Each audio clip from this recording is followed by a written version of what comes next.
نبی اکرم صلی اللہ علیہ وسلم نے ایک مرتبہ صحابہ سے سوال کیا، ای الخلق اعجب الیکم ایمانا، ذرا یہ بتاؤ کہ تمام مخلوقات میں سب سے زیادہ حسین دل فریب ایمان کس کا ہے؟ صحابہ نے پہلا جواب دیا ملائکہ کا ایمان۔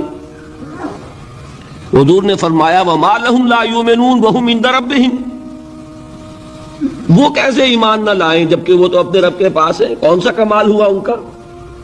ان کے تو سامنے حقائق ہیں، وہ جو جنت کو دیکھتا ہو دوزخ کو دیکھتا ہو وہ ایمان لے آیا تو کیا کمال ہے؟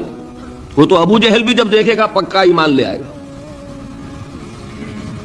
تو گویا کہ حضور نے جواب کو رد کر دیا۔ اب دوسری اٹیمپٹ کی صحابہ نے، فالنبیون، پھر انبیاء کا معاملہ ہے، آپ نے اس کو بھی رد کر دیا۔ وما لهم لا يؤمنون والوحي ينزل اليهم، وہ کیسے ایمان نہ لائے، ان پر تو وحی نازل ہوتی ہے۔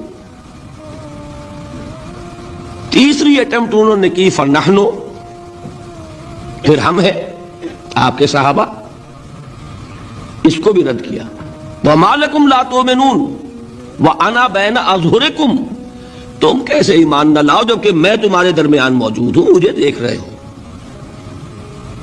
اس کے بعد اب آپ نے خود فرمایا ان اعجب الخلق الی ایمانا، میرے نزدیک تو حسین ترین دل کو لبھانے والا ایمان لاخواننا، ہمارے ان بھائیوں کا ہوگا، یاتون من بعدی، جو میرے بعد آئیں گے، یجدون صحفا فیہ کتاب اللہ، انہیں تو وہ اوراق ملیں گے جن میں اللہ کی کتاب درج ہوگی، فیؤمنون بما فیہا، وہ ایمان لائیں گے اس پر کہ جو ان اوراق میں ہوگا۔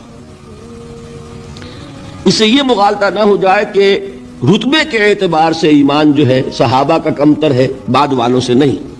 ایک ہے کسی چیز کی بلندی عظمت، ایک ہے کسی چیز کا حسن، اس کی دل فریبی۔ تو یہاں در حقیقت عظمت کا معاملہ نہیں ہے، دل فریبی کا معاملہ ہے۔ تو حضور نے اپنی امت کے ان لوگوں کے لیے کتنی بڑی بشارت عطا فرمائی جو بعد میں آنے والے ہیں، جنہوں نے حضور کو نہیں دیکھا، جنہیں قرآن ملا ہے، اور اس قرآن کے ذریعے سے انہوں نے ایمان حاصل کیا۔ اللہ تعالیٰ مجھے اور آپ کو ان میں سے بنا دے اور ان میں شامل کر دے۔